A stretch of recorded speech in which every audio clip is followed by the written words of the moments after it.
సమయం కావాలి. ఇప్పుడు నేను అదే చెప్తాను ఒక మాట. ఇప్పుడు లడ్డూలో ఏం జరిగింది అని తెలియడానికి ఒక టైం పట్టినప్పుడు, లడ్డూలో ఏం జరిగిందని ఒక టైం పట్టినట్టు లడ్డూ గురించి చెప్పడానికి కూడా ఒక సమయ సందర్భం కావాలి, ఒక సమయ సందర్భం కావాలి. ఇప్పుడు నాకు 16 సంవత్సరాల వయసు ఉంటుందండి, మైనర్ అంటారు, 18 మేజర్ అంటారు. నా దగ్గర ₹1,00,00,000 కానీ ఎంఆర్ఓ దగ్గరికి వెళ్ళి నేను మేజర్ చేసినంటే అవుతుందా? ఎన్ని కేసులు లేవు. లడ్డూలో ఏదో ఏందండి ఒక 50 గ్రాములు తగ్గిందంటే వాడిని కుక్కను కొట్టారు, అతనే వచ్చి బయట పెట్టాడు. ఒక ఆవిడ నా గాజులు ఇరిగిపోయేటట్టు దేవుడి మీద తోసేశారని పెట్టింది. ఆవిడ కూడా హింసించారంట, కొట్టడం పక్కన పెట్టు, బూతులు తిట్టారనే ఉంటాయి. యూట్యూబ్లో చూడండి. వీళ్ళందరినీ జూనియర్ ఆర్టిస్టుల పైకి వెళ్ళిపోయి క్షమించాలి, ఏ ఆర్టిస్టుల పైకి తీసుకెళ్ళిపోయి ఇది చెప్పమ్మా ఇది చెప్పమ్మా ఇది చెప్పమ్మా అని చెప్పడానికి. సార్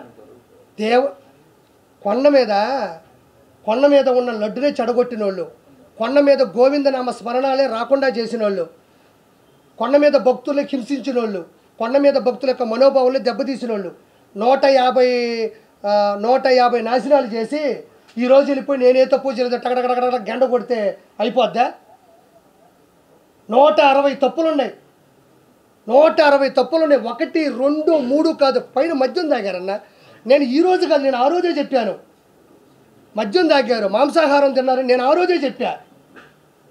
ఎప్పుడో వాళ్ళు అంతంత పెద్ద తప్పులే చేసిన వాళ్ళు ఈరోజు వెంకటేశ్వర ముందుకు వచ్చి గడగడగడ టెంగ. వాళ్ళు దేనికి బాధపడరండి, దేనికి భయపడరు. హీఈస్ అన్ క్రిస్టియన్స్.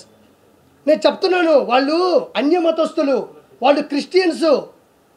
మా దేవుడు మాకుంటే సరిపోద్ది, మా దేవుడు ఈ మతాన్ని చెడగొడితే గొప్ప అయిపోద్దని కొంతమందిలో బొమ్మన కరుణాకర్ రెడ్డి ఒకడు, వైవి సుబ్బారెడ్డి ఒకడు, జగన్మోహన్ రెడ్డి ఒకడు. వాళ్ళు అన్యమతస్తులు.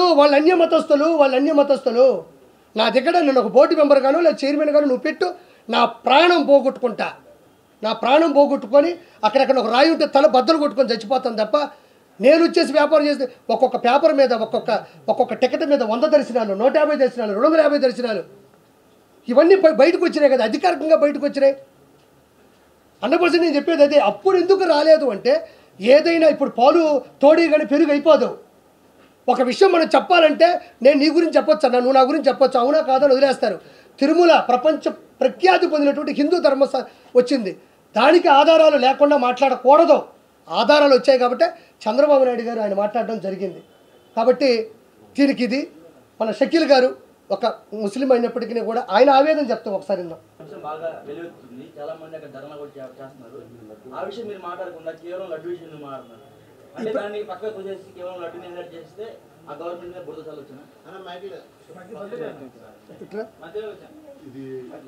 సరే,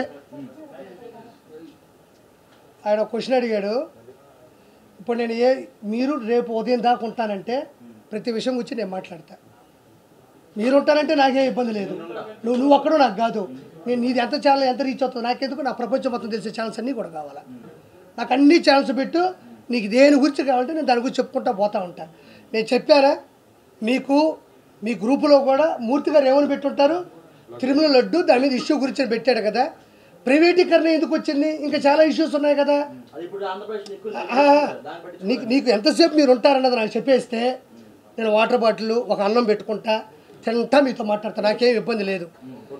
ప్రైవేటీకరణ అనే కాదు కదా, ఇంకా నీకుండే డౌట్లు 100 ఉంటాయి, 100కి నేను క్లారిఫికేషన్ ఇస్తా. ఇప్పుడు ఇదే ఎందుకు వచ్చింది, ఇంకోటి కూడా ఉంది, అది కూడా అడుగు, నా దగ్గర జవాబు ఉంది. పాపం అందరూ కొంతమంది కెమెరా ఇట్లా పట్టుకోండవు, నువ్వు నిలబడి ఉండవు, నీకు దిక్కు తెలియట్లే. కొంతమంది కెమెరాలు పట్టుకొని ఇక్కడ పీకతున్నాయి నరాలు, వాళ్ళ బాధ కూడా కొంచెం అర్థం చేసుకో. మాట్లాడుతూ పోతుంటే 100 సంవత్సరాలు మాట్లాడతా నేను అన్న. పవన్ కళ్యాణ్ గారు